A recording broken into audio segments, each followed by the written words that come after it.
जिस तरीके से देखा जाए इंडिया की तरक्की ग्रोथ कर रही है ना, उस तरीके से पाकिस्तान उतना ही पीछे आ रहा है। जब तक पाकिस्तान का एक दफ़ा दिवालिया नहीं निकलेगा ना, तब तक पाकिस्तान का कुछ नहीं हो सकता। वो बने मैं मोदी का खुद इस चीज़ का फैन हूँ। उसने इंडिया को कहाँ से कहाँ जो उधर इंडिया के लोग इंडिया के साथ मोहब्बत करते हैं, चाहे मुसलमान हैं चाहे दूसरे हैं। जितने पाकिस्तानी हैं पाकिस्तान के मुल्क के साथ मोहब्बत नहीं करते हैं। दुनिया में कोई भी फैसले अब इंडिया से पूछे बगैर, इंडिया की राय लिए बगैर नहीं होते। मोदी का तो मैं खुद बहुत बड़ा फ़ैन हूँ, इसमें तो कोई शक नहीं है। क्योंकि मैं देखे ना जी, सक्सेसफुल का हर कोई फ़ैन होता है। क्यों फैन है? मैं मोदी को चाय वाले से लेके इंडिया का दुनिया के टॉप 10 स्ट्रॉन्गेस्ट पीपल में अपना नाम मनवाने का, लोहा मनवाने का। दुनिया का अमीर तीन दूसरा अमीर तीन आदमी है वो गौतम अडानी, वो आ गए थे और मतलब उनके बिजनेस की वजह से वो बहुत तरक्की कर रहा है। इंडिया जो है, जो इकोनॉमी जो आज 5th पे है, वो अगले 2 साल में तीसरे पे हो जाएगी। आज अगर इतना तमाशा और इतनी बातें दुनिया में होती हैं, तो सोचें 2 साल बाद कितनी होंगी जब इंडिया तीसरे नंबर पे होगा। तो अपने आप ही रेलेवेंट हो जाएंगे वो।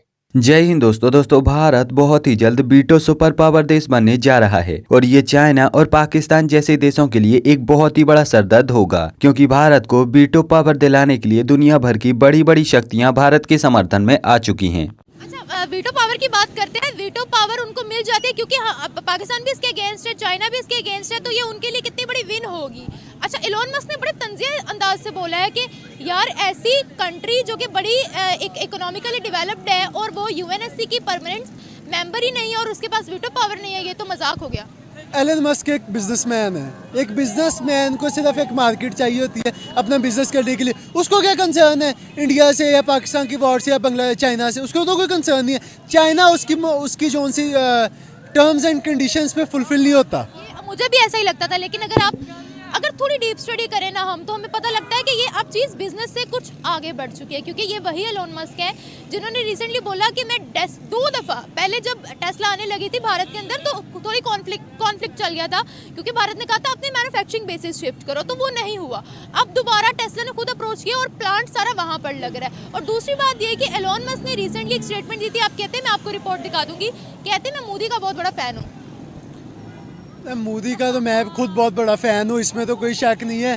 क्योंकि मैं देखे ना जी, सक्सेसफुल का हर कोई फ़ैन होता है। क्यों फैन है? मैं मोदी को चाय वाले से लेके इंडिया का दुनिया के टॉप 10 स्ट्रॉन्गेस्ट पीपल में अपना नाम मनवाने का, लोहा मनवाने का। इंडिया एक बड़ा पॉलिटिकली अनस्टेबल मुल्क है। इंडिया की अब दरअसल संयुक्त राष्ट्र महासंघ सचिवालय में जब भी भारत को वीटो पावर देने की बात होती है तो दुनिया के ज्यादातर देश इसका समर्थन करते हैं, लेकिन वहीं पर चीन इकलौता ऐसा देश होता है जो कि इस बात का विरोध करता है और अपनी वीटो शक्ति का उपयोग भारत को कमजोर बनाने के लिए करता है। और अब चीन को दुनिया के सबसे अमीर व्यक्ति एलन मस्क की तरफ से एक बहुत ही करारा जवाब मिल चुका है। दरअसल एलन मस्क ने वीटो पावर को लेकर भारत का समर्थन करते हुए संयुक्त राष्ट्र महासंघ सचिवालय के नियम कानूनों पर हंसी व्यक्त की है। एलन मस्क का यहाँ पर कहना था कि ये सुनकर मुझे बहुत ही ज्यादा हंसी आती है कि भारत जैसा शक्तिशाली देश, भारत जैसा ऊर्जावान, कर्मठ और तेजी से विकास करता हुआ देश, एक ऐसा देश जिसकी जनसंख्या पूरी दुनिया में सबसे ज्यादा है और जो पूरी दुनिया के लिए सबसे ज्यादा जरूरी देश है, और ऐसे देश के पास अगर संयुक्त राष्ट्र महासंघ सचिवालय में वीटो की शक्ति नहीं है तो ये वास्तव में एक बहुत ही बड़ी हंसी की बात है। कुल मिलाकर एलोन मस्क ने अप्रत्यक्ष रूप से भारत का समर्थन किया है और यूनाइटेड नेशन को अपने नियम कानून बदलने की चेतावनी दी है, क्योंकि संयुक्त राष्ट्र महासंघ सचिवालय के नियम के अनुसार अगर कोई वीटो शक्ति वाला देश किसी गलत बात को भी सही कह देता है तो नियमों के अनुसार उस गलत बात को भी सही माना जाता है। समझती हूँ अमीर तरीन आदमी है, टेस्ला का ओनर है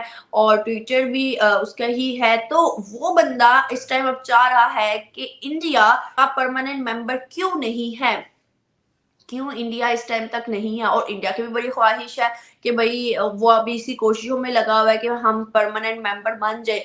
तो एलोन मस्क क्यों चाहता है और इसमें क्या आप अपनी राय रखेंगे कि इंडिया के लिए कितने बेनिफिट्स हैं अगर वो परमानेंट मेंबर बन जाता है? तो अब देखें दुनिया में जैसे 2 तरह की लॉबीज होती हैं, एक राइट विंग लॉबी होती है, एक लेफ्ट विंग लॉबी होती है। जाहिर सी बात है दोनों साइड के अपने सपोर्टर्स, मेंबर्स, विचारधारा वाले लोग, वो businessman, her walk of life से लोग होते हैं। उनमें से जो बिजनेसमैन है, मैं ऐसा मानता हूँ, जाहिर सी बात है ऐसी कोई प्रूफ तो होता नहीं है, ना कोई ऐसी चीजें लोग आके खुले में बोलते हैं, पर जो मानता हूँ, जो देखता हूँ, उससे मुझे लगता है कि Elon Musk right wing side का है, जो दुनिया की राइट विंग है।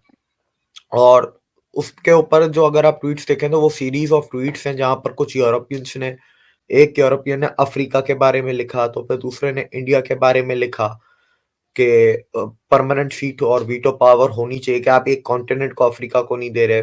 इसी सिमिलरली फिर साउथ अमेरिका के बारे में लिखा, तो फिर अगले ने इंडिया के बारे में लिखा। तो जहां पर आके इलॉन मस्क ने अपनी फिर बात रखी कि इंडिया दुनिया का सबसे पॉपुलस कंट्री है, 5th लार्जेस्ट इकोनॉमी है, जो 2 साल या 3 साल में 3rd लार्जेस्ट पे पहुंच जाएगा।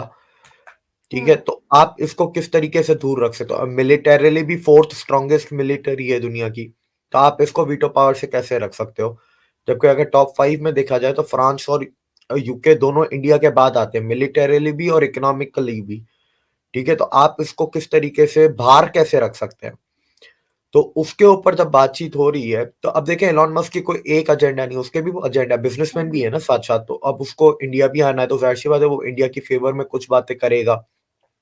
फिर वो राइट विंग लॉबी का है, तो जाहिर सी बात है उसकी बातों से लगता है, उसकी ट्वीट्स आप देखें, वो जो ओवरऑल जो दुनिया के मसलों पे वो बात करता है या जो अपनी राय रखता है, वो हमेशा राइट विंग या नेशनलिस्ट पॉइंट ऑफ व्यू होता है।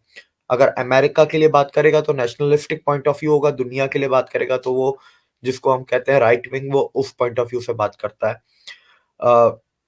उसके अलावा देखें, दुनिया में इंडिया की ताकत को आज के टाइम पे कोई इग्नोर कर नहीं सकता। और जयशंकर ने करंटली एक बुक भी रिसेंटली लिखी थी, व्हाई भारत मैटर्स। ठीक है, तो इसके ऊपर हमने एक वीडियो भी की थी आज से कुछ 6 महीने पहले, कि दुनिया में इंडिया की इंपॉर्टेंस और रेलेवेंस क्या है।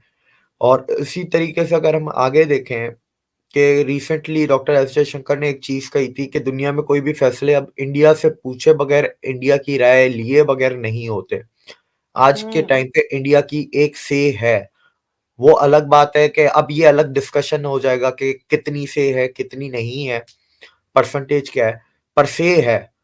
ऐसा नहीं है कि अब इंडिया से पूछे बगैर कुछ होता नहीं दुनिया में, और ये हकीकत है, क्योंकि एक fastest growing economy, populace country है, 4th स्ट्रॉन्गेस्ट मिलिटरी है, ठीक है, डिप्लोमेटिकली स्ट्रांग है, ग्लोबल साउथ का लीडर है। इग्नोर तो आप इंडिया को कर ही नहीं सकते किसी भी लिहाज से। वो अलग बात है आप उसको पसंद करो या ना पसंद करो। अब ये जो चीजें हुई, अब देखें इंडिया भी अपनी पिछले करीब 2 साल से बहुत एग्रेसिवली वाउच कर रहा है अपनी कैंडिडेसी को यूएनएससी की, और दूसरे जो P5 में से जो P4 मेंबर्स हैं चाइना के अलावा, वो भी इंडिया के लिए सपोर्ट देते हैं। उसके अलावा जो यूनाइटेड नेशन सिक्योरिटी काउंसिल के जो दूसरे परमानेंट, और एलन मास्क ने संयुक्त राष्ट्र महासंघ के इन्हीं नियम कानून की हंसी उड़ाई है। खैर, अब आप मुझे बताओ कि एलन मास्क ने संयुक्त राष्ट्र महासंघ की जो हंसी उड़ाई है, तो क्या वो सही है? आप इस बारे में क्या समझते हो? अपना जवाब मुझे नीचे कमेंट में जरूर बताएं, और अगर आपको ये वीडियो अच्छी लगी है तो प्लीज इस चैनल को सब्सक्राइब करके बेल आइकन जरूर दबाएं।